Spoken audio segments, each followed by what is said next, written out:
storyteller today. Many of you will probably recognize her. Talk about a power to be reckoned with. She uses her power of storytelling in many different healing ways. Tony Simmons and Trafine Hickman were are her coaches. Trafine, as you know, has since passed on, and we miss her very, very much. They're all part of the Cedar Hills Zulabi Wiley Library, but that name has changed, and I believe there's been an addition to the library, or maybe it's a brand new library. Yes, a brand new library named after Trafine Hickman. So it's the Trafine Hickman Public Library.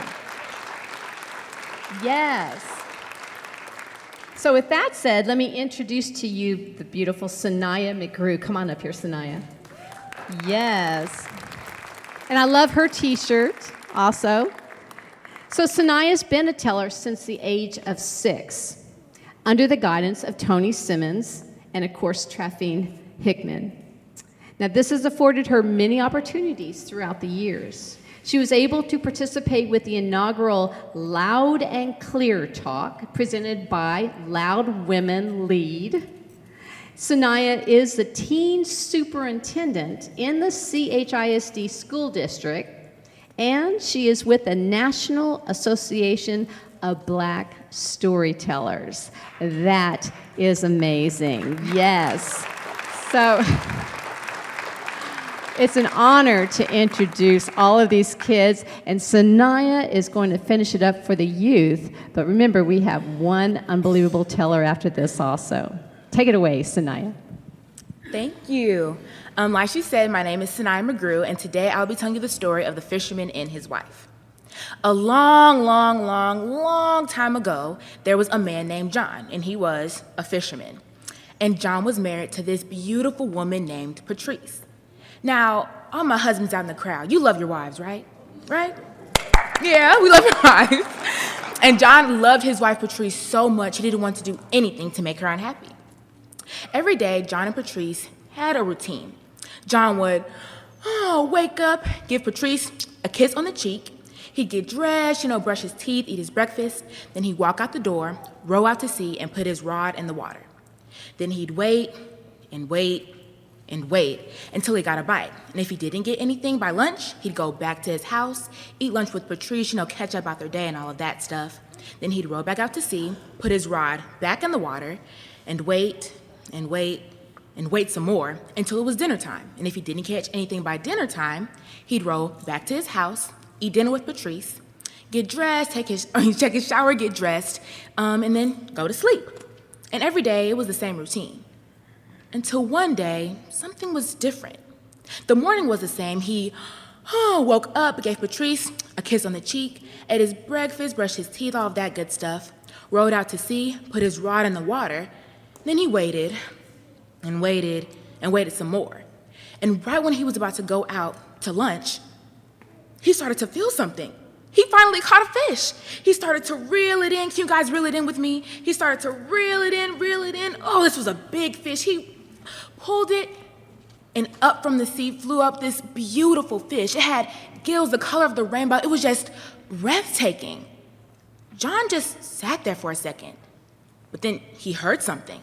Oh, please let me go. The fish was talking? In all of his years as a fisherman, John had never seen a talking fish. He was appalled. Oh, please let me go, fisherman. If you let me go, I'll grant you any wish you want. Just please let me go. Okay, said John.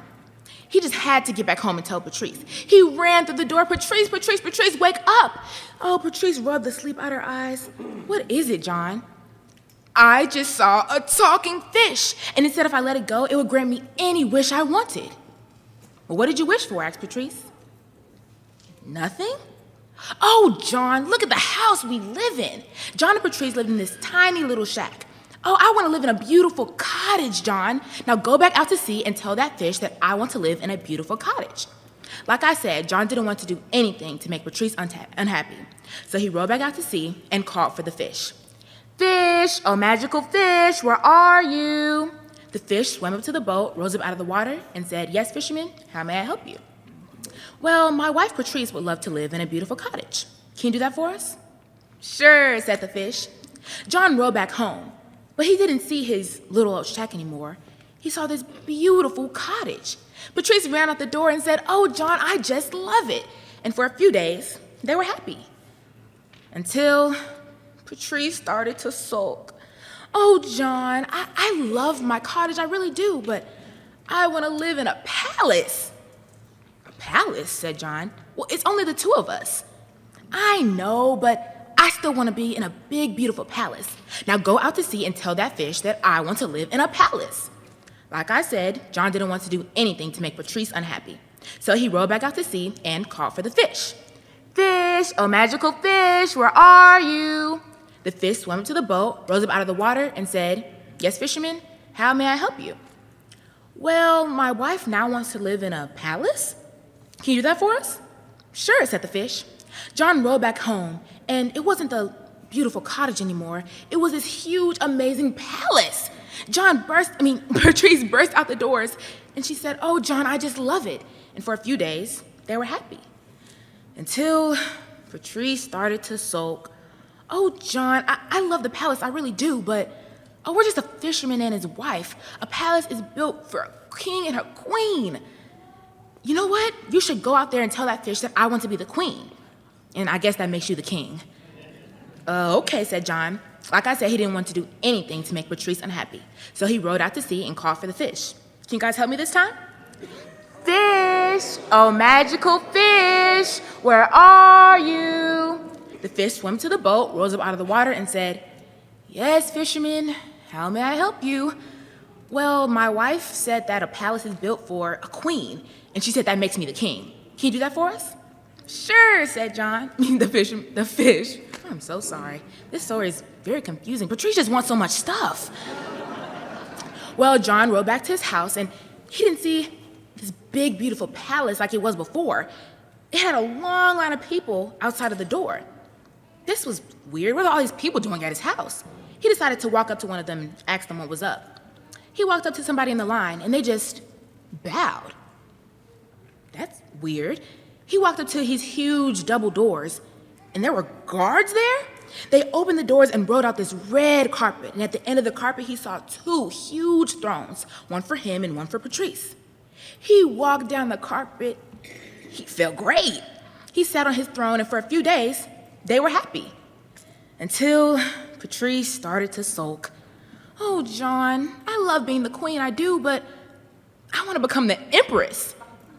"The empress? Well, what does that make me?" said John. "My husband?" "Oh." Well, like I said, John didn't want to do anything to make Patrice unhappy. So he rowed back out to sea and called for the fish. Ready? "Fish, oh magical fish, where are you?" The fish swam to the boat, rose up out of the water, and said, "What do you need?" "Well, my wife now wants to become the empress." Okay, said the fish. John rowed back home, and he saw that the line of people was even longer. He went up and decided to ask another person, but they said, "Who are you?" That was weird. He walked up to his double doors, and the guards opened them, but there was no red carpet out for him, and there was only one throne, and it was Patrice. So he decided to just go to his room and chill, I guess. And for a few days, Patrice was happy. Until she started to sulk. "Oh, John, I love being the empress, but whenever I'm walking through my imperial gardens, the sun just beams down on my face. You know what? I should become the sun." "The sun?" said John. "Don't you think that's a little much?" "Oh, you're right," said Patrice. "I want to become the controller of everything." Okay. So John, like I said, didn't want to do anything to make Patrice unhappy. So he rowed back out to sea and called for the fish. Ready? "Fish, oh magical fish, where are you?" The fish swam to the boat, rose up out of the water, and said, "How may I help you?" "You know, I have a family, right? I kind of have to be home." "Oh, I know," said John, "but my wife now wants to become the controller of everything." "Okay," said the fish. John rowed back home, and he saw that the long line of people was no longer outside of his palace doors. Where was Patrice, he wondered. He looked around. Oh, she had to be in the garden. When he got to the garden, he saw Patrice floating in the air with her legs crossed, chanting, Om, Om, with all of these different elements flying around her. And she looked happy. And for a few days, it was like that, until she started to sulk. Oh, John, I love becoming the controller of everything, but it's so tiring. I want everything to go back to normal. Are you sure? Said John. Yes, I'm sure. This is my last wish, I promise. Okay, said John. But this time he had to make sure she learned her lesson. So he walked out of the palace a little bit slower, rowed out to sea a little bit slower, and called for the fish a little bit slower. Ready? Fish, oh magical fish, where are you?